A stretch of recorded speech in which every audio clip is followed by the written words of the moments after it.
Welcome to Frontier Conversations, a podcast by Foresight. We explore what lies beyond capital, diving into the ideas, people and opportunities shaping the future of investment. Hi everyone, welcome back to Frontier Conversations, a Foresight Group podcast with me, Alex McMullen. Today I'm joined by Andy Bloxam, a partner in our private equity division. Hi Andy, could you just tell us a little bit about yourself and your role at Foresight to kick us off? So I joined Foresight 7 years ago and I'm part of the ventures team within the private equity division, and my role mainly over the last few years has been overseeing a strategy that invests into UK deep tech companies. Brilliant. And that's very much going to be the theme on today's agenda. So given that you work so closely with Frontier Technology, what is the most exciting breakthrough you've witnessed recently? One of the things that really sticks in my mind is a company that I'm an observer on the board of, and an investment that we made as a spin out from Oxford University a few years ago. And it's a hyperspectral camera. A hyperspectral camera has been around for a few years, but this company is finally making it much easier to use and in a handheld format. So imagine the human eye can only see red, green and blue. So if you think of it in terms of, like, say, an image, every pixel might only have 3 data points, red, green and blue. But a hyperspectral camera will be gathering tens or hundreds of data points at every pixel. So huge amount more data. And what does that mean practically? It means that basically it can almost produce the equivalent of a chemical signature from a photograph of an object that I might see. And Wow. Two really interesting examples of how the technology can be used. One is the identification of anemia, so blood condition. Currently, that can only be done by a blood test. So you take a sample of blood, take it to the lab, takes hours, wait for the results to come back. And anemia is basically low hemoglobin concentration in the blood. So you could use a hyperspectral camera to see the reflectance on someone's face, their skin. So you could just take a photo of them and almost instantaneously get a reading or as accurate as a blood test just by taking a photo of someone's face. So incredible use case. Now, another use case, other end of the spectrum, production of semiconductor wafers.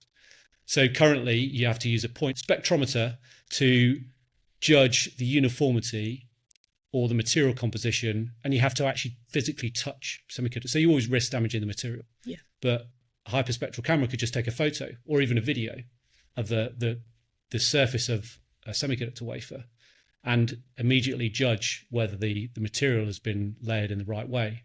And they're just 2 use cases. There are hundreds of use cases. That's why I'm really exciting technology. Yeah, that's game changing. I mean, the implications of that alone, the market size could be unbelievable. So given that is such an investable sector right now, moving on to a few other investable sectors. So we've got AI, we've got biotech, and we've got climate tech, which are 3 big ones, I suppose, at the moment in the world of deep tech.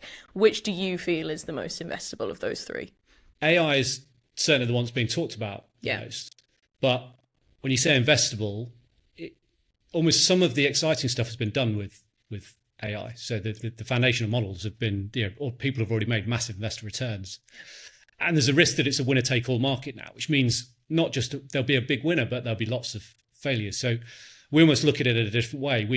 If AI is the gold rush, we look for the picks and shovels investments. Yeah. So what is going to ride that wave of AI? And actually, interestingly, AI needs data being moved around way more quickly.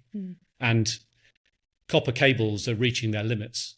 And so we're going to see a move from electronics to photonics. So moving data around at the speed of light. And that's going to need new switches, new cables, new interconnectors. And that's a really interesting area. So AI, but around the edge of AI, things that are benefiting from AI. Andy, what is one deep tech company that you admire?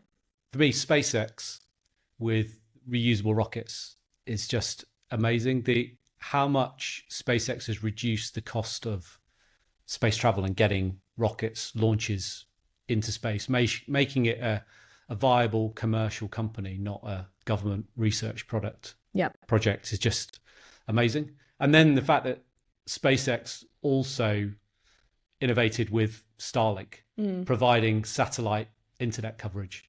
I mean, you could just buy that as a consumer now. I'm almost tempted to get Starlink broadband because it's faster and almost easier than having a BT line. Yeah. It's just amazing. Watch this space. How should institutional investors define and think about deep tech then? So the way we define it is scientific or engineering breakthroughs and being commercialized into new products and services for the first time. Yeah.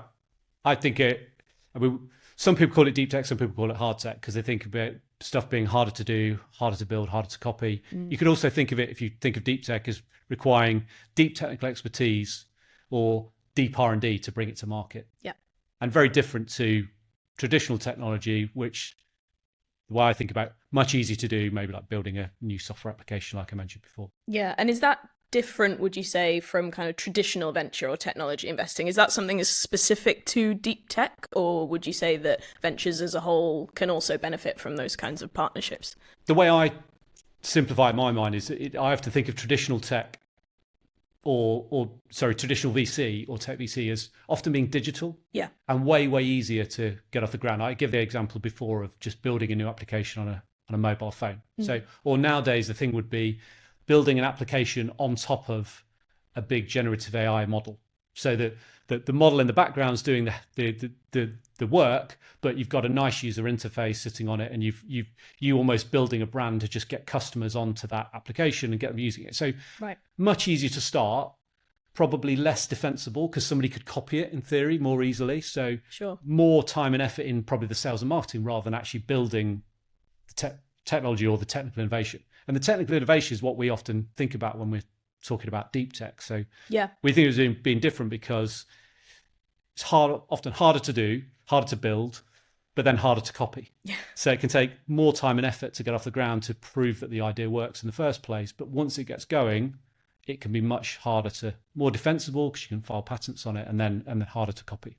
And on the flip side of that, I suppose, if we talk about barriers that might prevent an institutional investor from backing a deep tech company like Foresight, would you say a lack of tech defensibility is one of those things? And then if so, why? If not, are there any other things that you would say could be barriers to an investor like Foresight coming in on a deep tech company? So we often we'll look where the science risk has already been done. And we're looking to so you kind of know the idea works, but we're looking to then build it into a commercial product. But it still requires a lot of patience. Like I say, it can be harder to get to that stage. So many investors are put off because they don't necessarily see immediate traction in terms of sales coming through. Because it can take, the company can still take a while to find out who the first customers are going to be. Now, when they find the first customers, arguably it might grow a lot more quickly and it'd be harder to copy, so it could become more profitable. But you don't necessarily see that traction right away, right at the outset, or before you invest, and that certainly puts a lot of investors off. And then if you're trying to evaluate, trying to understand how and when it might be generate sales or profitability later, it helps to have some technical expertise of the area that the company is building in. You might have that in your team, and we've got a lot of it in Foresight, but we've also built a massive network of partners and advisors which we can tap into, which many investors, if you've only been invested in software, you probably wouldn't have. So that's different from traditional venture or technology investing, as you say. And when it comes to assessing the risks that a deep tech company could present, how do you personally assess risk when things like science, things like R&D, timelines can be very uncertain? So often a deep tech company can be a bit harder to get off the ground than a say building a new software app on a mobile phone. It's more difficult than just finding a developer and giving them the idea, or nowadays just writing a prompt into an AI and say, build me a new app. And so they can really help get a company off the ground. So let's say government or an institution like Innovate UK could provide the equivalent of non-dilutive funding, so grant funding to help the research stage. So when there's science risk and we're not even sure whether the idea works or not, maybe that's much better for governments to get involved than investors, and you might help the company along to come to an investable point. And then as the company is progressing, a corporate could act as the first customer. It's often about de-risking the journey. So corporate could act both as a channel partner. So they might ultimately, they don't want to manufacture the product. So they might get involved and say, well, work out who the supply chain is going to be, make introductions to them as a first customer and say, what are the specifications of this product need to be for us to be able to use it? So provide guidance to a company. And then finally, you mentioned universities. So universities could play into the government and Innovate UK in terms of doing research, but also they can provide the space needs, so laboratory space, and also the talent. That's a huge benefit to companies, and not just when the company's getting off the ground, but even after the company has been invested in and is actually trying to scale up. Often these companies are doing ongoing research and development. And some of the companies in our portfolio have massively benefited by being spun out from university and then being based close to a university and continuing to hire PhDs and graduate students into the labs and running their R&D centres by the university. We probably have a lot of sectors at the moment that are either on the cusp or about ready for commercialization. So which of the key subsectors in deep tech would you say are the closest to that commercialization? So certain areas of photonics we think are really interesting because they're kind of riding the AI wave, if you like.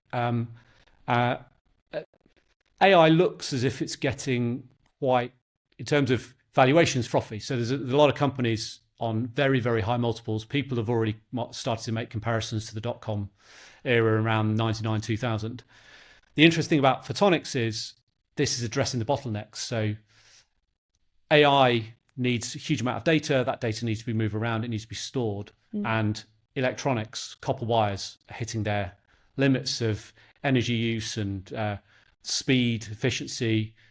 And we need to switch from copper wires to moving things around at the speed of light. So imagine the way that your fiber optic cable on broadband works. It's way quicker than your old dial-up connection used to be. Now we need that across the board in every switch in a data center, every piece of cabling, and that's a huge growth area. And there's a company in our portfolio called AR Labs, and they've been invested in by Intel, by AMD, by NVIDIA. Wow!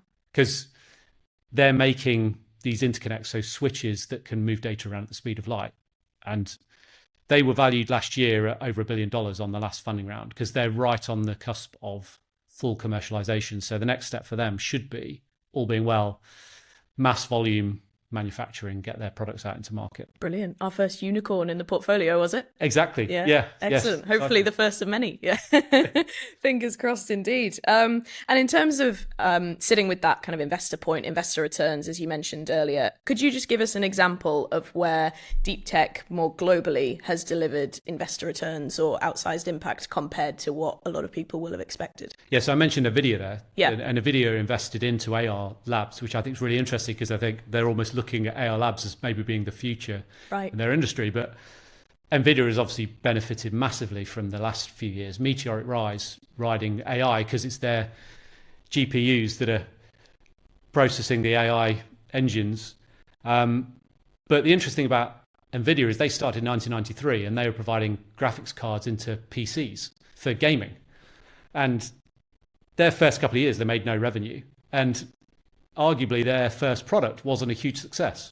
Right. But when you look where they went from $20 million of revenue in 1995 to $165 billion of revenue last year, and their market cap is 4.6 trillion. So I think at one point they were the most valuable company in the world. Yeah.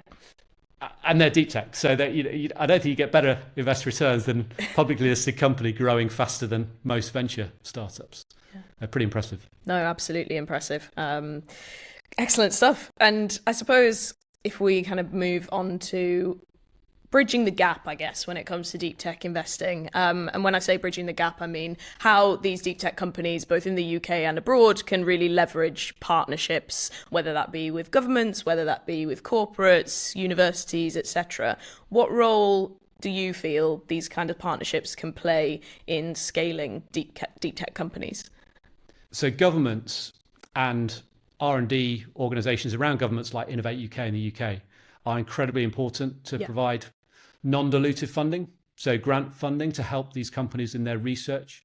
So we as an investor, we often get involved after the science risk has been, so we'll get involved when there's a prototype, when there's something working, but how does a company take it from a concept to a prototype stage? And that's probably the research that's been doing in universities with grant funding, and the governments are incredibly important to do that. Then corporates can be really important when they're guiding that development. So it's gone from research stage into development stage, and now we're trying to package it into a commercial product. And you'd want a corporate to act as the first customer, because how do you know the specifications of how the product needs to act or where it's going to be used? Corporate customers can help that. And they operate as partners in the early days, where maybe they're only paying a small amount to trial a piece of technology, or just provide a bit of guidance to say, when it hits these specifications, then we would buy it. And also they can act as channel partners, because often a new piece of technology needs to be packaged into a solution for somebody to be able to buy it. And you probably got to partner with a bunch of other people who are offering complementary technologies to get a new piece of technology into the market. And then finally, universities, I mentioned they can work with governments at the research stage, but they go beyond the non-dilutive funding because they're getting the grants from the government, but they're providing the lab space often, or the talent, PhD students, graduate students, masters, and they're increasingly, that is incredibly important once the companies begin to scale as well. Yeah. Because they might even get the first product to market, but they want to continue to innovate, and they want to continue to do R&D, and they want to continue to bring in new talent into the company. So many of the companies in our portfolio, they started as spin-outs of universities, and they've built their base right by the universities because it's a great way to hire new people into the companies. Yeah, I was going to just kind of double click on that a little bit more, if that's okay. I know we've done quite a few university spin out investments, as you say, one of which a Leeds-based company, Covero Quantum, which I think a lot of people might expect deep tech companies to be in that sort of golden triangle, you know, Oxford, Cambridge, London. Could you just touch a little bit on Covero and the kind of things that they're doing up in Leeds? So the interesting thing about that is deep tech doesn't need to be just hardware. It can be software. But if the software is built in a defensible way, so you couldn't necessarily just go to a developer and say, I've got an idea, build this for me. So Covero was built by mathematicians at Leeds, and Covero is operating in cybersecurity space. Yep. And it's offering passwordless authentication. Right? So most authentication is one way. So if you call your bank, your bank will say, I need your details. I need your name and address because I need to verify it against my system. So the bank's verifying your identity, but you're not verifying the bank's identity. Probably increasingly you want to do that, right? Because there's loads of fraud around. So you actually want two-way authentication. And ideally, it would be done in a frictionless way. So you wouldn't actually be giving you personal details. Yeah. So in a similar way to, say, the way dongles work, where they come up with a unique code, imagine that, but just software. So the moment the phone connects, you could have sort of the algorithm working in the background, and it matches very clever string of numbers. I won't pretend to understand the mathematics behind it. Don't worry, your guess will be as good as mine. But it can take a very long string of numbers, and it can pair a certain set of digits within the numbers, one set at the bank, one set with you. Yep. And it can verify both parties. So it could operate, say, on a phone call like that, but it could also operate via text message, or it could also operate between machines. So increasingly machines are going to need to speak to each other. Think of the way that autonomous vehicles operate, and they need to connect to an internet, or many pieces of autonomous technology within, say, the defense area. Yeah. They need to be verified before they can take instructions. So huge growing area. Now, you mentioned it's University of Leeds. So it's mathematicians in the University of Leeds. Foresight has an office in Leeds. So these are the sort of companies we meet through our network. Yeah. And it sets us apart from some investors who are often based in London. And as you say, they might get out to Oxford and Cambridge because there's a lot going on there. Yeah. But rarely do they get around the whole of the UK. And there's some really exciting innovation going on around the UK. Yeah, it's brilliant. I mean, not to take anything away, of course, from London, Oxford and Cambridge deep tech companies, but it is obviously great to know and great for us to be backing those kinds of companies based up in Leeds, based in Edinburgh. I know CodePlay was in the portfolio before. Could you just touch a little bit on that as well as an exit for our ventures team? Yeah, so CodePlay was the first exit in our deep tech strategy. Yeah. Right, and another software company, interestingly, but much like Covero, they had world-leading experts building the software they were building, so it's really hard to copy. Yeah. Now, they are operating in the AI accelerator chip space, so they were a software layer that was complementing hardware. Now, during NVIDIA's meteoric rise, the likes of AMD and Intel struggling to sell as many GPU chips, right? Because NVIDIA was selling a kind of a package solution with a software layer and a hardware layer, made it way more efficient. It could run more quickly, so everyone was buying it. Hence the market cap we were talking about earlier. Yeah. I guess this is winding back a few years. Yeah. But the likes of AMD and Intel wanted to compete. CodePlay was offering a software layer that could sit with an AMD or an Intel chip and make them more competitive with NVIDIA. So I'm massively oversimplifying the story, and I'm cutting to the end. But that's because ultimately, really, really exciting technology in a rapidly growing market, an engineering breakthrough, and then positioned between two very, very large multinational companies desperate to try and compete. Yeah. And long story short, it led to a competitive auction process, which is kind of a dream scenario for us to find very, very interesting technology that unlocks a lot of value for very, very big tech companies. And it was ultimately acquired by Intel for nearly a 16 times return on our initial investment. So a dream scenario for us, because that was the first investor return in our first exit in our portfolio. Fabulous. And I know that we're kind of in fundraising stages with various of our other deep tech strategies. I know we've just gone out and raised Foresight Technology, which is fantastic to hear. And could you just then talk a little bit about institutional deep tech funds and how institutional investors can perhaps gain exposure to the deep tech landscape? But given that their risk profile is typically quite a bit lower, maybe could you just expand a little bit on how institutional investors can get that exposure to deep tech, but without taking so much extreme risk as retail investors might be a bit more willing to? So this is another interesting comparison, because in traditional tech, if you bring a piece of software to market, many investors will be looking for classic ARR, which is annualized recurring revenue. Yeah. So they're looking for this, subscription revenue. So they're looking for revenue as early as possible in the company's life cycle, but often the deep tech companies taking much longer to get to market.